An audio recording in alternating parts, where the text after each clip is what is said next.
राजस्थान भाजपा निर्देशानुसार नहीं सहेगा राजस्थान अभियान 2023 के अंतर्गत भाजपा राष्ट्रीय प्रवक्ता सांसद जयपुर ग्रामीण कर्नल राज्यवर्धन सिंह राठौड़ ने आज भाजपा जयपुर उत्तर राष्ट्रीय राजमार्ग स्थित मन्नत रिसोर्ट में प्रेस वार्ता को संबोधित करते हुए प्रेस वार्ता के दौरान कर्नल राज्यवर्धन सिंह राठौड़ ने भाजपा जिला अध्यक्ष जितेंद्र शर्मा, कैलाश ताखर, जिला प्रभारी गौरव यादव, रानी रत्ना कुमारी, कन्हैया लाल मीणा, प्रधान प्रतिनिधि जगन चौधरी, कुलदीप धनखड़ के साथ नहीं सहेगा राजस्थान 2023 पोस्टर का विमोचन किया।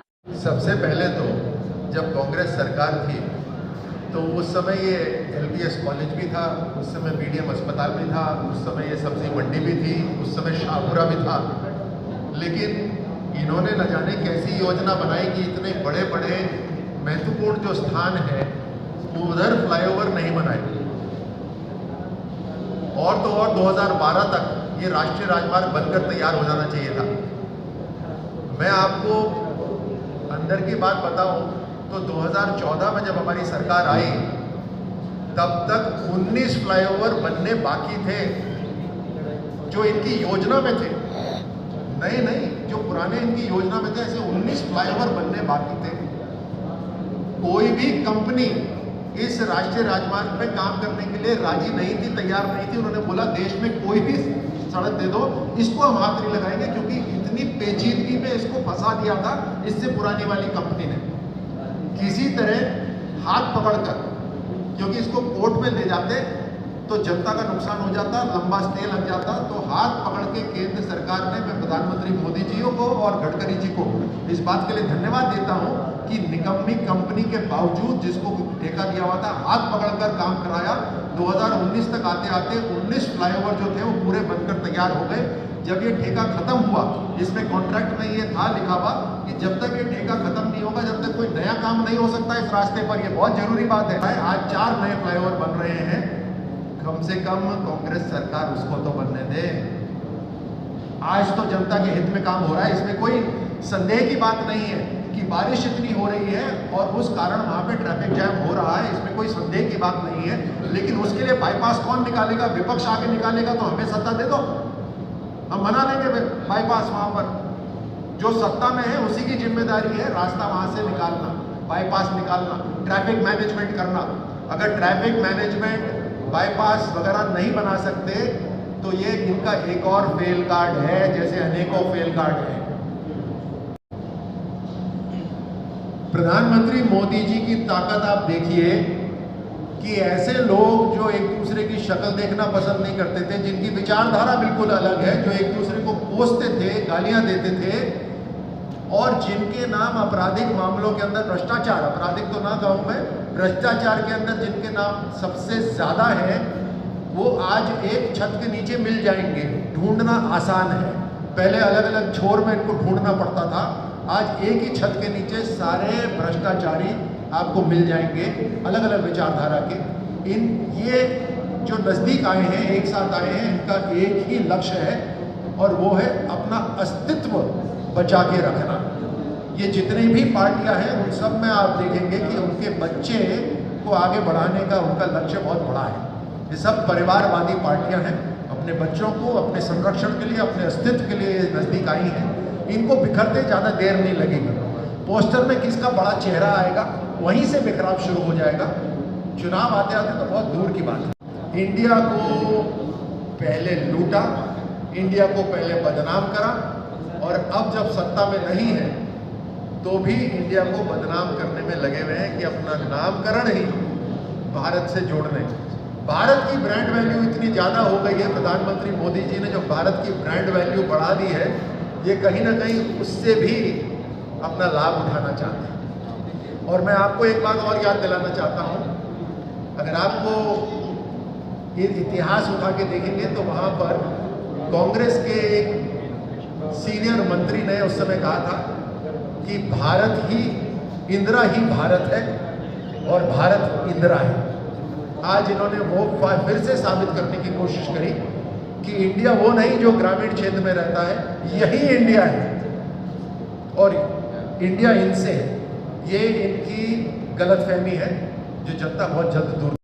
पेपर लीक जब होता है तो कड़ी मेहनत की जो कमाई होती है, जो ट्यूशन फीस में लगी होती है, वो ही नहीं बर्बाद होती, उसके साथ साथ मुझे लगता है परिवार ने जो बचाई पूंजी होती है वो ख़त्म हो जाता है। और उस झटके से न जाने कितने नौजवान पस्त हो जाते होंगे, उनके हौसले पस्त हो जाते होंगे, वो आगे नहीं बढ़ते होंगे उसके बाद में।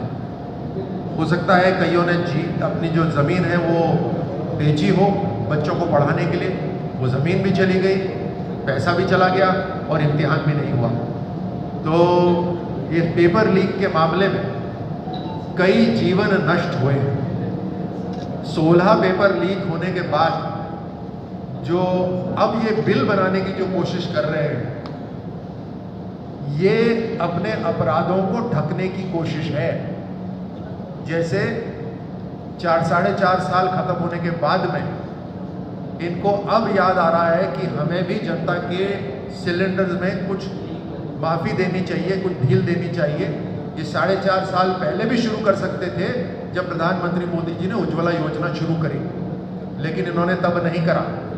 ये बड़े बड़े स्लोगन, बड़े बड़े नारे जरूर देते हैं, लेकिन काम इनके खोखले हो। सर, फ्लैगशिप योजना या जो कॉन्टेस्ट अभी वीडियो कॉन्टेस्ट उन्होंने शुरू किया है, इसका क्या असर देखने को मिलेगा?